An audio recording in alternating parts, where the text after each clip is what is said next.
Uyu munsi ubaye nyuma y'amezi ane hasohotse icyegeranyo cy'ihuriro ry'ubukungu ku isi kigaragaza ko u Rwanda ari igihugu cya mbere muri Afurika mu kugira ingamba zihamye zo guteza imbere uburinganire. Ku rwego rw'isi u Rwanda rwaje ku mwanya wa 7 mu bihugu 142 byasuzumwe. Abambaye ikirezi ngo nabo babona ko kera, dore ko abagore basanga no mu buzima busanzwe hari ibyahindutse mu birebana n'uburinganire. Babana bakabona papa atahanye azanye inyama, azanye umugati, ni uzana ibihenze byose bisaba amafaranga. Ni nawe uriha amafaranga y'ishuri y'umwana kubera ko ari ufite ya mafaranga. Rya jambo ryo mu rugo umugore akaribura kubera ko nta n'ikigana agomba kugira na wa mugabo kandi batanganya ubushobozi. Ubu rero ikidushimisha ni iki nuko aho ngiye ntahana umugati, nta utahana umugabo akawuzana, babana bakabona yuko ibyo papa atakoze nanjye nabikoze.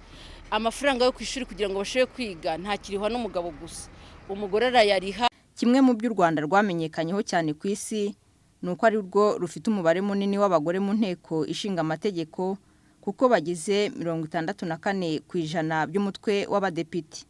Ariko saho gusa kuko usanga no muri guverinoma abagore bagize 40%, no mu bayobozi b'intara bikabuko.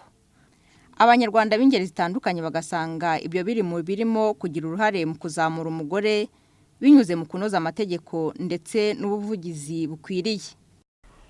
Nuko ashobora gufata icyemezo, ashobora kujya inama, akagira umugabo inama, umugabo akanayemera, uko ajya mu nteko akaba ari mu nteko hamwe n'abagabo. Ubu umugore afite agaciro kanini cyane, afite ubwisanzure. Cyane ntiyari afite ubwisanzure, hari aho yagezaga atagomba kugera, hari aho atagombaga kugera, ariko ubu ahantu hose arahagera. Mbere kera hari ukuntu abakobwa bagiraga akarengane, nubwo yaba yarize yamara gushaka umugabo akamubwira ati nukurera abana, umugore akaguma mu rugo akarera abana.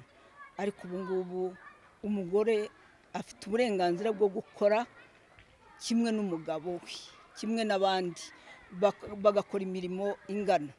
Ubu ni ukuvuga ko abakobwa bafite uruhare runini muri sosiyete nyarwanda. Imibare igaragaza ko no mu nzego z'ibanze umugore afite ijambo.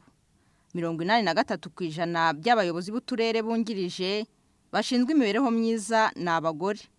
Kandi ibyo byose nanone bigashingira ko kuba umubare w'abagore bagana ishuri warazamutse, kuko nko mu mashuri abanza imibare igaragaza ko hejuru ya 95% by'abana b'abakobwa bageze igihe cyo kwiga berekeza ku ishuri.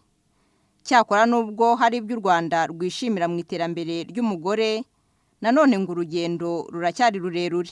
Ihohoterwa riracyariho, urabona riri kwibasira abana bakiri bato, abana b'abakobwa bari mu mashuri, bari abana babakiri abana.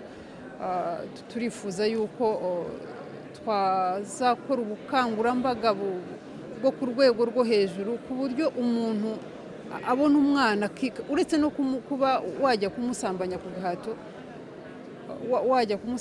gahato no kumukoraho ukumva yuko ari ikintu kibangamiye umutima wawe, kibangamiye amategeko, kibangamiye uburenganzira bwe.